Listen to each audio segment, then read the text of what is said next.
गुजरात के वडोदरा में कॉरपोरेशन की स्थायी समिति द्वारा 2024-25 में विकास के लिए 5,558 करोड़ का ड्राफ्ट बजट मंजूर किया गया है। वडोदरा के म्युनिसिपल कमिश्नर दिलीप राणा ने 5,327 करोड़ का बजट स्थायी समिति समक्ष पेश किया था, जिसमें सुधार के साथ स्थायी समिति ने 5,558 करोड़ का ड्राफ्ट बजट सर्वसम्मति से मंजूर किया गया है।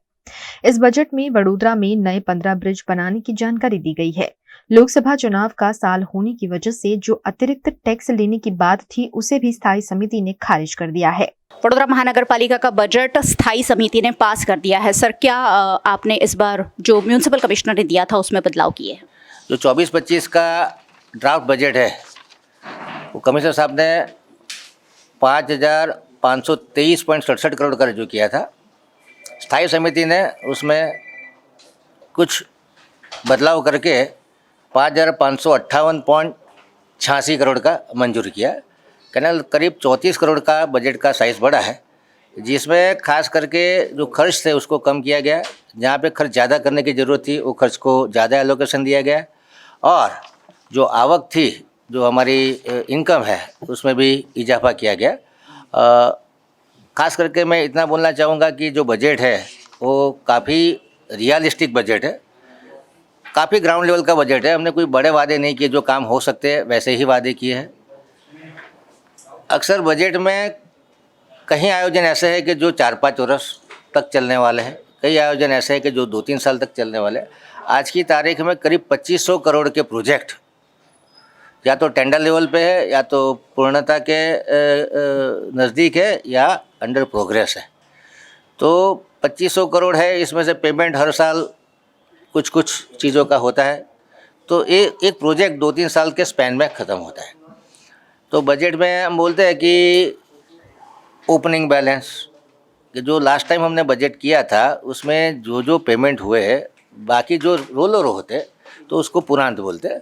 तो जो ओपनिंग बैलेंस है तो पॉजिटिव नोट पे बजट रखा गया है, और काफ़ी अच्छा बजट है।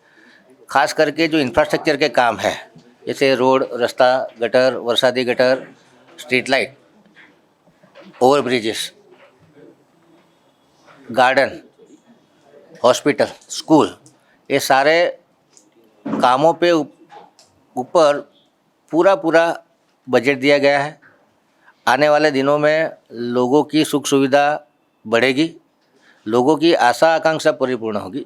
बड़ौदा सही अर्थ में green city, smart city, inclusive city, resident city,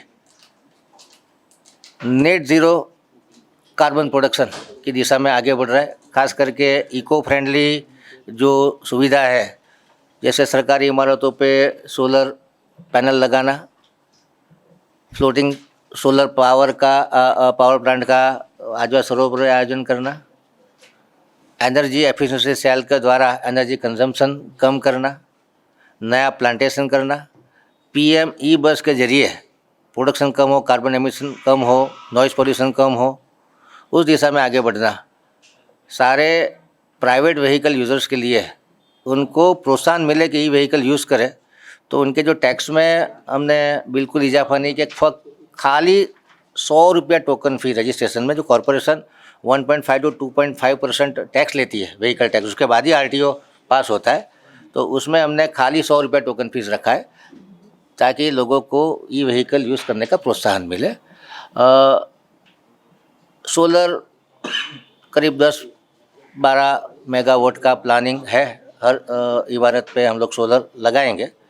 खास करके पीपीपी मॉडल पे कोई सरकारी एजेंसी या प्राइवेट कंपनी के द्वारा जो आजवा सरोवर का सरफेस है उसके ऊपर फ्लोटिंग सोलर पावर बनाया जाए, तो करीब 20 से 40 मेगावाट का बिजली उत्पादन हो सकता है। हम लोग उस दिशा में कार्यरत है। आगे के समय में देखेंगे क्या हो सकता है।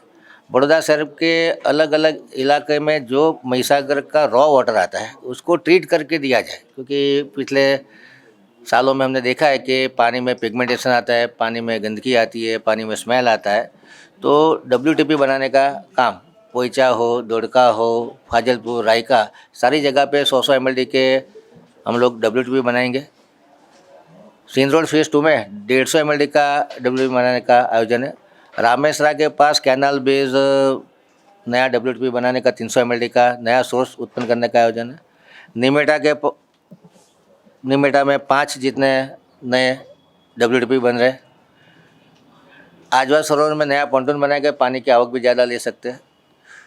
वडोदरा से पानी के लिए सेल्फ सफिशिएंट बने, नए सोर्सेज कैसे प्रोड्यूस कर सकते हैं, जैसे कोटम्बी तालाब को ऊंडा करना या टिम्बी गांव के नज़दीक नया कोई पानी का सोर्स खड़ा कर सकते हैं। कि सारी जो पॉसिबिलिटीज़ है उस पर विचार किया जाएगा। लंबे आयोजन है, प्रतापपुरा सरोवर में ज़्यादा पानी रख सकते हैं। तो इस तरह के लंबे आयोजनों को सोच विचार के आयोजन में लेने का प्लानिंग है। सर, सोकलिंग का कल एक सेमिनार हुआ था जिसमें आप भी थे। वहाँ एक्सपर्ट्स ने कहा है कि वडोदरा शहर ओवरब्रिज बनाने से जो सिस्टम है ट्रैफिक का वो कोई सॉल्व होने नहीं वाला है, फिर भी हम 10-15 ओवरब्रिज बनाने की बात। वो सेमिनार था sustainable solution for urban mobility. हम लोग जो प्लानिंग करें ट्रैफिक के लिए करें, एक सिटीज़न को सिटी में मोबिलिटी के लिए क्या चाहिए, तो रोड रास्ते अच्छे चाहिए, ब्रिजेस चाहिए। अभी जो अर्बन एरिया में लोग डिपेंडेंट है कार के ऊपर, तो एक आदमी अकेला जा रहा है, कार लेके जा रहा है, तो इसको जन आंदोलन में परिवर्तित करने की ज़रूरत है। पब्लिक ट्रांसपोर्ट को प्रमोट करने की ज़रूरत है, साइकिलिंग की ज़रूरत है, पैदल चलने की ज़रूरत है। तो इस तरह का जनमानस पैदा करने की ज़रूरत है।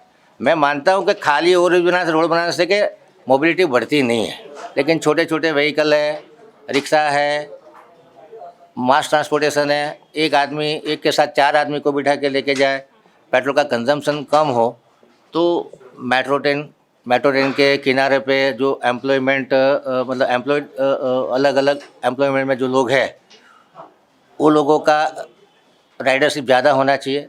मेट्रो ट्रेन को भी चलाने के लिए राइडरशिप ज़्यादा चाहिए, उसके लिए भी माइंडसेट चाहिए।